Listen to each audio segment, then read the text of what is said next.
Hello friends, आज की हमारी स्टोरी एक गांव के बारे में है। एक गांव जो कभी खुशहाल हुआ करता था, आज कैसे वो दहशत के समंदर में डूबा हुआ है।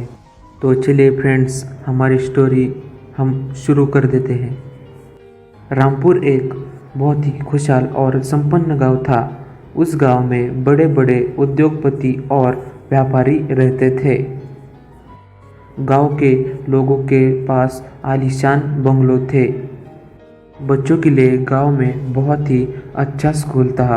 उस स्कूल में पढ़ने के लिए पूरे गांव से बच्चे आया करते थे। उसी स्कूल में ध्रुव और अंश नाम के दो लड़के पढ़ा करते थे। वो दोनों एक दूसरे से बहुत अच्छे दोस्त थे। चाहे कोई भी बात हो, खेल हो या पढ़ाई, अंश और ध्रुव हर किसी बच्चे से इन सब मामलों में बहुत अच्छे थे।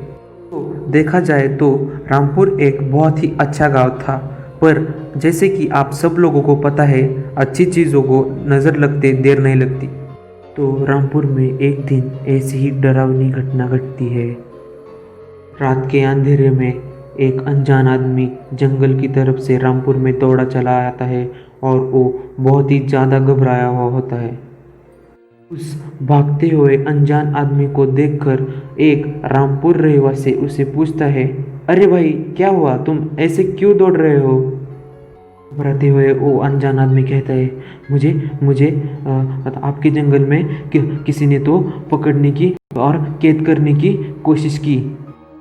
रामपुर वासी उस अनजान आदमी को संभालते हुए अपने घर ले जाता है और उसे खाने को देकर सुला देता है।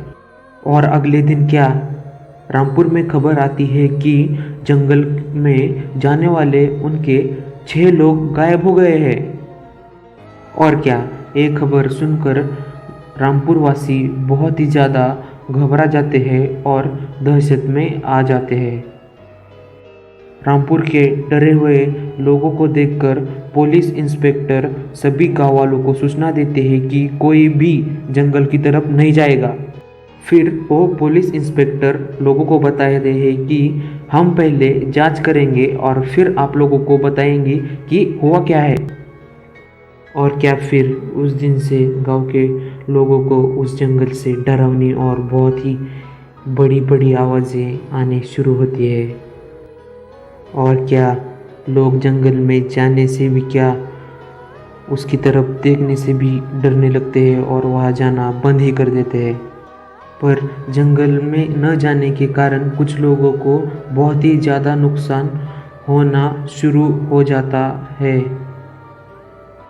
उन लोगों में से एक थे अंश के पापा, जो कि कारपेंटर थे और लकड़ियों का काम किया करते थे। और क्या, अंश के पापा सुबह सुबह जंगल में जाने के लिए तैयार होते हैं, पर अंश उन्हें रोकता है और कहता है कि पापा, आप जंगल में मत जाइए। जंगल में इस समय बहुत बड़ा खतरा है। लोग जंगल से गायब हो रहे हैं, आपको तो पता ही होगा।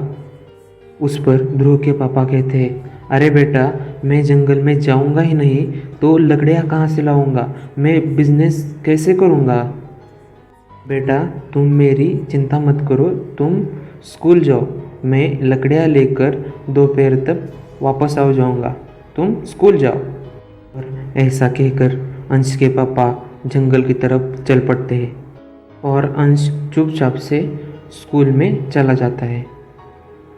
और स्कूल में आकर अंश ध्रुव को सारी बातें बता देता है कि उसके पापा जंगल में चले गए हैं। फिर ध्रुव अंश को संभालते हुए कहता है कि तुम ज़्यादा चिंता मत करो, तुम्हारे पिताजी शाम तक वापस आ जाएंगे। फिर शाम को स्कूल की छुट्टी हो जाती है और अंश जल्दी से अपने घर की तरफ चला जाता है। और घर में जाकर देखता है तो क्या, उसके पापा नहीं आए होते। और फिर क्या, वो ध्रुव को लेकर जल्दी से जल्दी रामपुर के पुलिस स्टेशन में जाने के लिए निकल पड़ता है। और थोड़ी देर में वो दोनों पुलिस स्टेशन पहुंच जाते हैं। पुलिस स्टेशन में पहुंचने के बाद वो दोनों पुलिस इंस्पेक्टर को सब कुछ बता देते हैं और उनसे मदद मांगते हैं। उस पर पुलिस इंस्पेक्टर कहते हैं, अरे तुम्हारे पिताजी पागल है क्या? हमने बताया था ना जंगल की तरफ मत जाना, तो क्यों गए? हम इसमें तुम्हारी मदद नहीं कर सकते। और ऐसा कहकर पुलिस इंस्पेक्टर उन दोनों को पुलिस स्टेशन से निकाल देते हैं। अंश के पिताजी की घटना सुनने के बाद पुलिस इंस्पेक्टर जंगल में जाने वाला रास्ता बंद ही कर देते हैं। वहाँ पर 2 बोर्ड लगा देते हैं और उस पे लिखते हैं, जंगल में जाना मना है, जंगल में भूत है। पुलिस इंस्पेक्टर उन दोनों की मदद करने से मना कर देते हैं, इसलिए अंश अकेला ही जंगल की तरफ चल पड़ता है। अंश को रोकते हुए ध्रुव कहता है, अरे ऐसे पागलपन मत करो, और पुलिस ने जंगल में जाने वाला रास्ता भी बंद कर दिया है। ध्रुव की बात सुनकर अंश रो पड़ता है और उसे कहता है कि मेरे पापा वापस कैसे आएंगे? किसी को तो उनकी मदद करनी पड़ेगी। फिर ध्रुव अंश से कहता है, दोस्त तुम रो मत, हम तुम्हारे पिताजी की मदद करेंगे, पहले हमें प्लान करना चाहिए। फिर अंश पूछता है कि अरे कैसा प्लान? अरे भाई, पुलिस ने मेन रास्ता बंद कर दिया है, हमें जंगल में जाने के लिए दूसरा रास्ता अपनाना पड़ेगा। फिर अंश बोलता है, दूसरा रास्ता? कौन सा रास्ता? फिर ध्रुव कहता है, हमारे घर में अपने गांव का एक पुराना नक्शा है, उसमें जंगल में जाने वाला एक दूसरा रास्ता भी दिखाया गया है। हम उस दूसरे वाले रास्ते से जंगल में जाएंगे और तुम्हारे पिताजी को बचाएंगे, पर तुम अभी मत चले जाना। और अंश ध्रुव की बात मान लेता है और वो दोनों जंगल में दूसरे रास्ते से जाने के लिए तैयार हो जाते हैं।